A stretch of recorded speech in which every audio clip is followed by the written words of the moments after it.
Hello, and welcome to my review of The Last of Us. Don't you bite me! I know this game is a year old, but I never got to play it. And now that it's been remastered for the PlayStation 4, this was my chance, and I wasn't gonna let that slip by. Let's snap to it. Come on, Ellie, let's go. Ellie, I said let's go.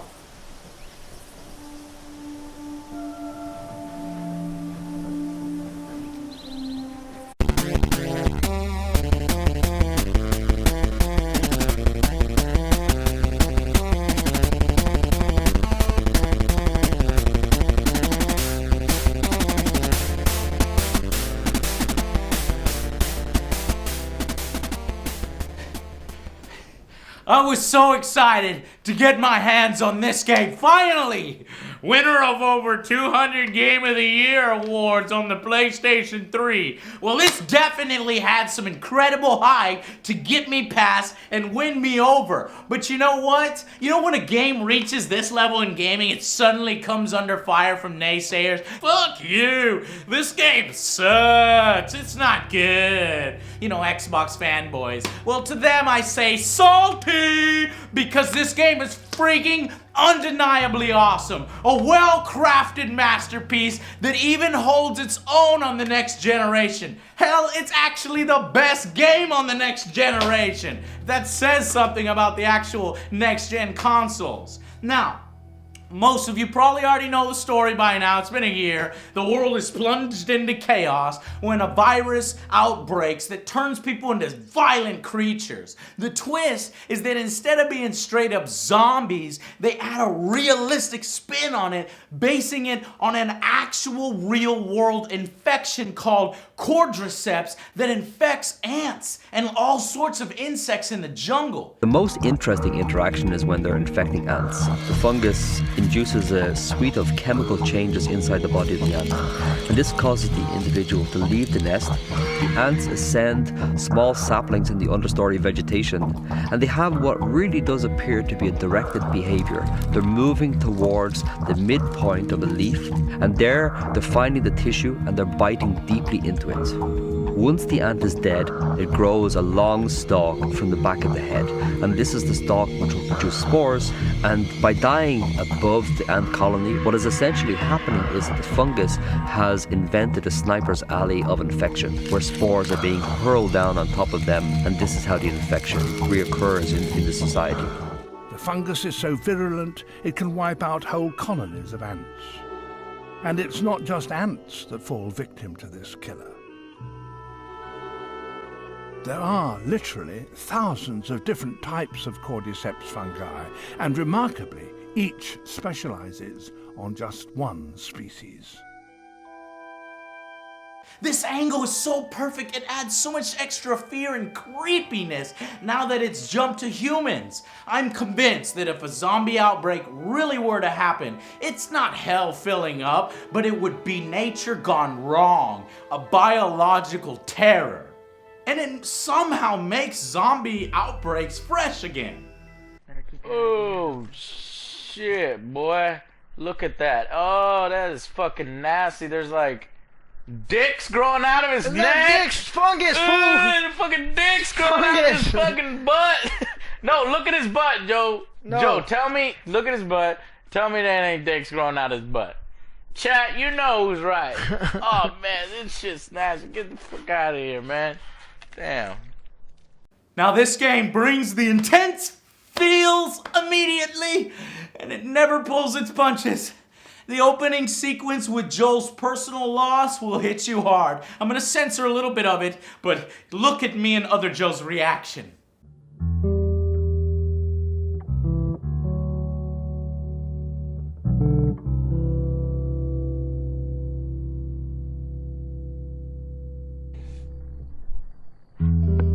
Dang, son.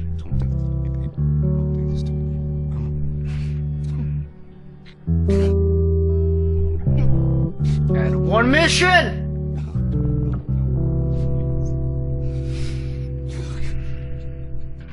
Now, 20 years later, Joel has made his way from somewhere near Austin, Texas. That's my hometown. Extra points for that. But there ain't no road like this.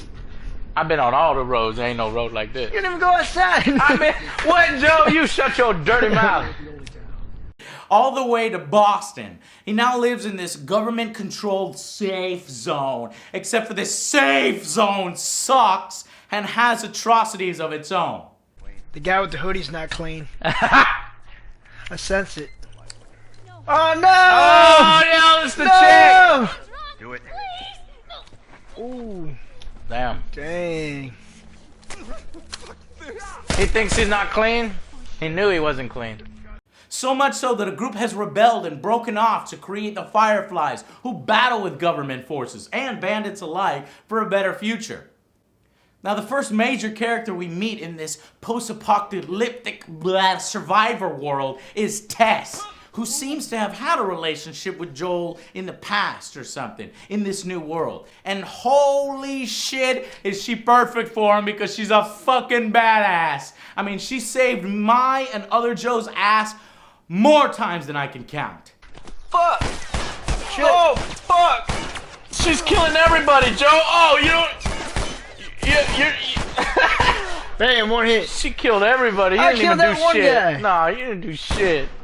I like this girl, man. She gets shit done. Oh, what the fuck? Oh, shit. Oh, she did. Oh! Damn, man. I love this girl. Oh, look out, look out. You got another one behind you, Joe. Joe, turn your ass around. God damn it, man. You know how to fight. This girl's gonna have to fight all your battles. Oh, Joe, you're gonna charge him with a gun and you're gonna, whoa, he just, oh! Oh my God, are you guys seeing this in chat? Like, Tess is doing everything for other Joe, man. This is so awesome. Other Joe failed. Tess, epic win. NFL. Now granted, the AI isn't always perfect. I did run into one or two normal soldier dumbasses in the game. It's through her that we eventually meet the leader of the Fireflies, Marlene, who wants us to smuggle a teenager girl named Ellie, played so perfectly by Ashley Johnson. Light on the reading, but it's got some interesting photos. Now, Ellie, that ain't for kids. Whoa! How the hell would he even walk around with that thing? Get rid of that. Look, hold Just- your horses. I want to see what all the fuss is about. Oh. Why are these all stuck together? I'm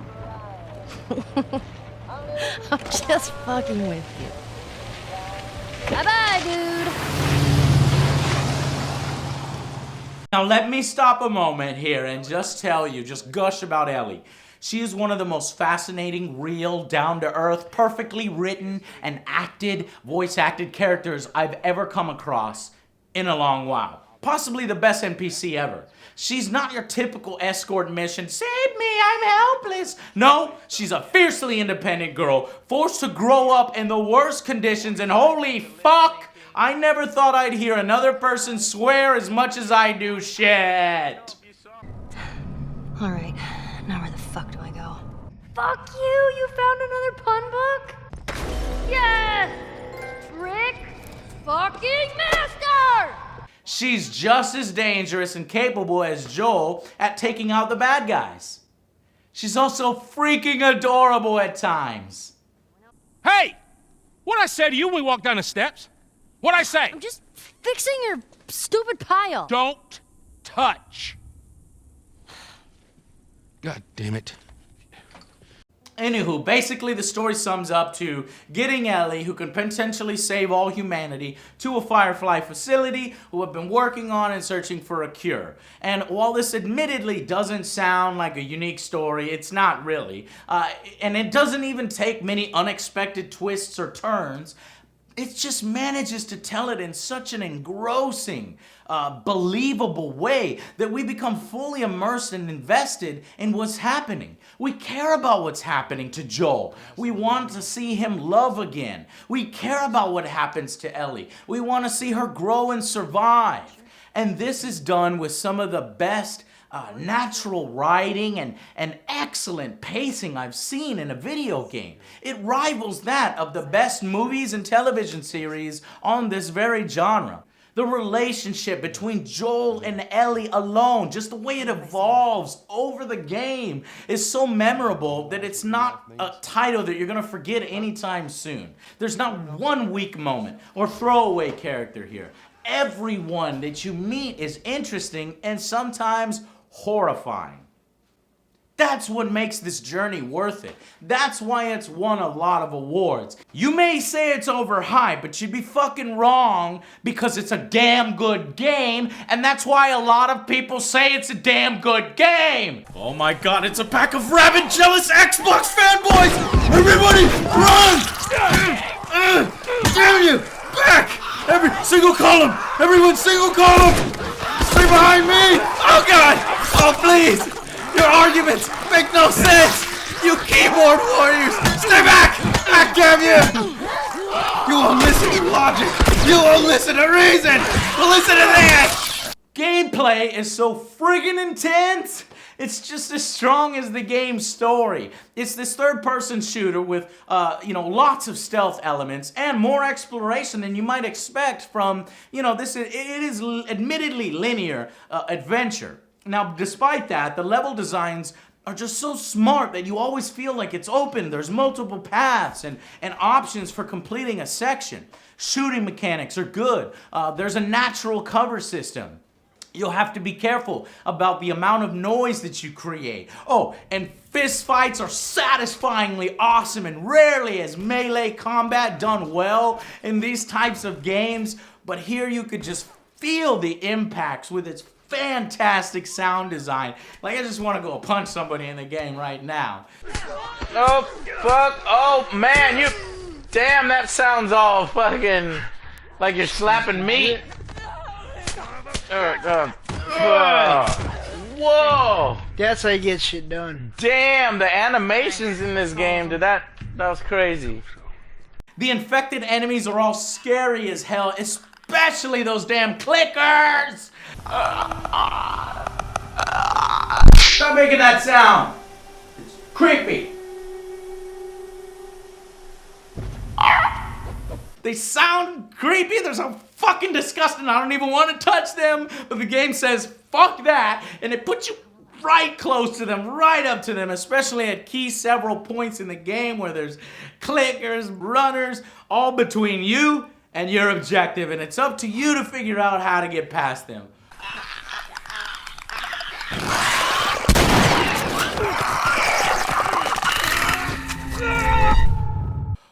Whew, it's a roller coaster ride, man. And if you have the game on any of its harder difficulties, it's quite a challenge. You're gonna die a lot. I got it. I got it. I got it. I got it. I don't got it. Strangle. What? Damn it! This motherfucker! Stop! Shut your damn mouth! You shut your fucking It's over. mouth! Everybody heard you. Shut your mouth! Oh, Nobody shit. heard me! Yeah, they I did. said nobody heard me! You, God damn it! Here, let me try it. We shouldn't have put it on hard. Stealth is so important. You're gonna want the path of least resistance. The best policy is to use your vision mode that allows you to hear and locate baddies through walls to find the best path around them. Use bottles and bricks that you find in the environment to manipulate enemies out of your path and find ways around them, while taking out a few key roadblock enemies here and there. Mini-boss bloaters are a real challenge that you need to save your Molotov cocktails for, but whatever you do, stay away from their grasp because they mean business.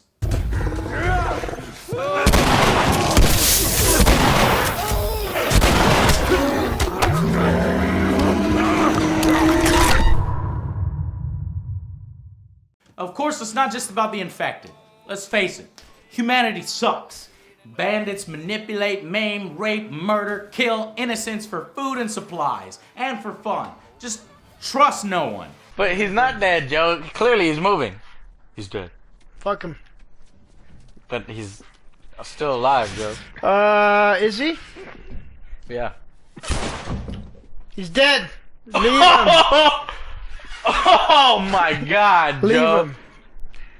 Damn, that's fucked This up. is a new society, alright? You wanna live? You wanna die? I want to live, Joe. I'll live under your follow rules. me. Okay, all right. Here, take my gun. Damn straight. Okay. Give me that shit. Oh, my God. All right, I'm all right. You just intimidated me to where I had the gun. All of a sudden, you have the gun now. Power. Fear. Power and fear. Other That's how Joe. you rule people. Joel uses his backpack as an inventory system where you can pack in it more weapons and supplies. And you see, in this game, it is so important to scavenge for materials in between battles. It actually means something because it uses a crafting system. And you find these components that share common ingredients, which means that you'll have to decide, do I want a health pack right now or a Molotov cocktail? And it helps that every single item that you can craft, there's not a single useless one. Your choices are always meaningful. You can locate workbenches and find training manuals through exploration that will allow you to upgrade each one of these useful items and weapons using scrap that you've collected from your excursions. Mine.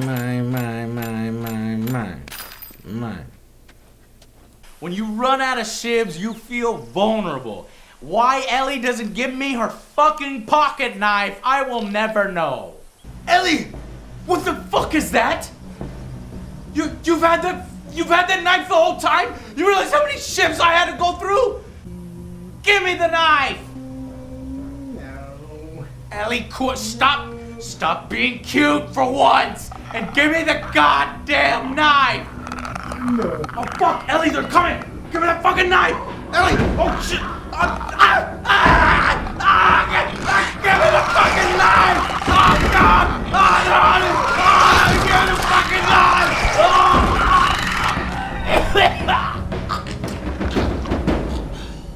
There you go. You can take it. She even has a better loadout than Joel when you actually take direct control of her eventually, and she's so fun to play as, especially with her character set up so well before you take control. I just didn't want to let go of her and go back to Joel. Basically, there's never a dull moment in this game from start to finish.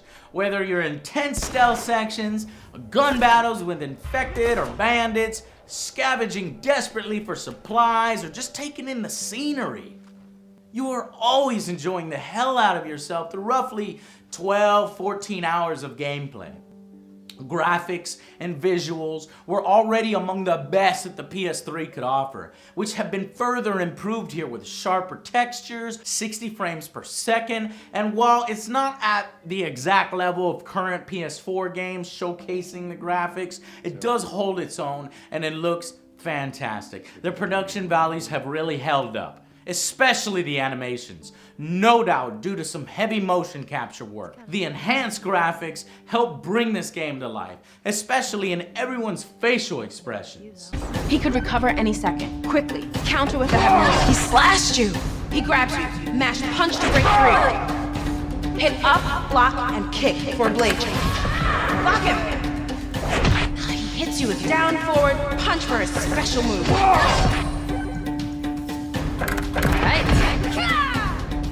I was fucking delighted and practically frolicking knowing that it wasn't over and I had even more story to dive into with the Left Behind DLC included for free into the package. That's like 2 or 3 more hours with this side story in a mall with Ellie and a close character from her past named Riley.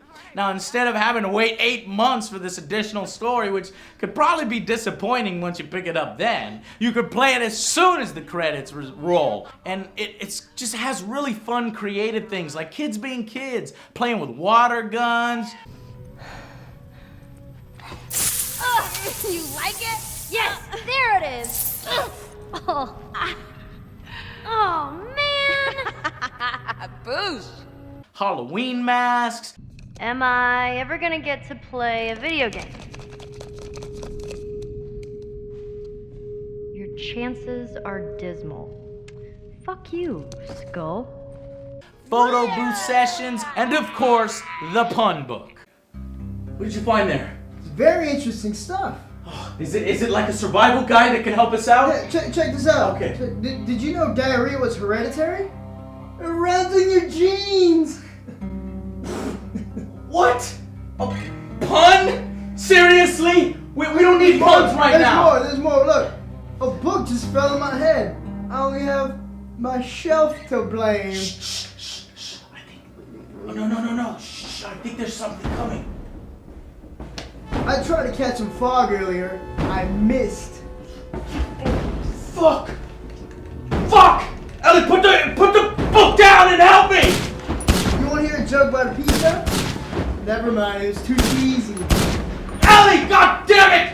Put the book down and help me! Fine. You want me to help you? Stupid son. Ah!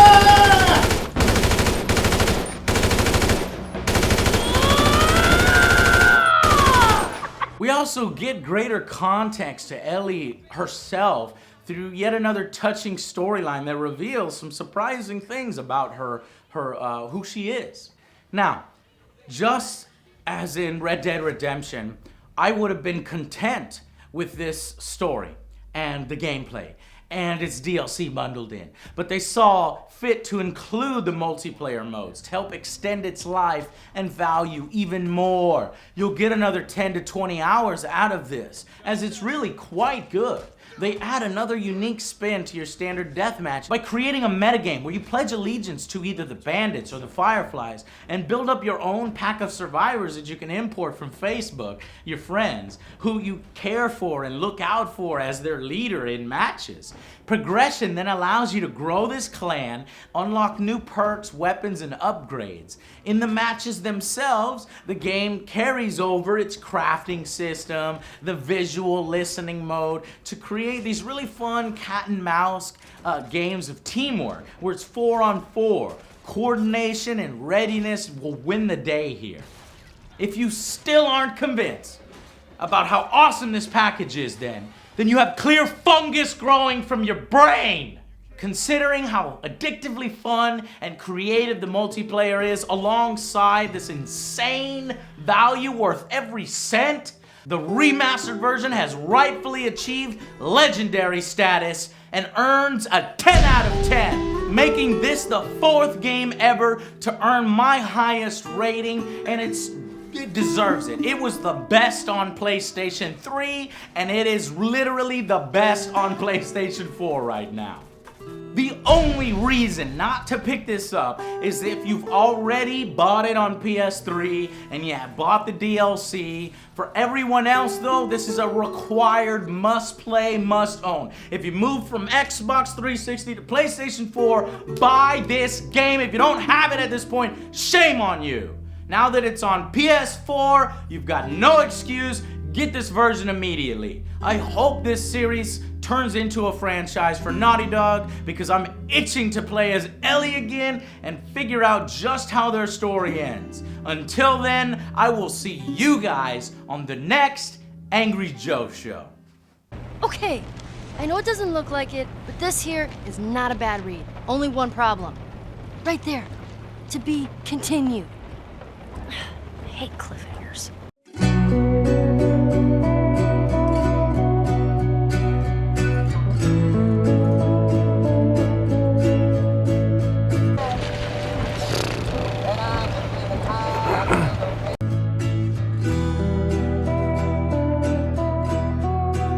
Ellie, I said let's go! Joe, you were the ugliest Ellie ever. You're amazing, son. No, you. Yeah, check this out. Did you know diarrhea was hereditary? It runs in your genes. Oh God! Joe, I mean, Ellie, do you really think now? God damn it! You want some help? Fuck.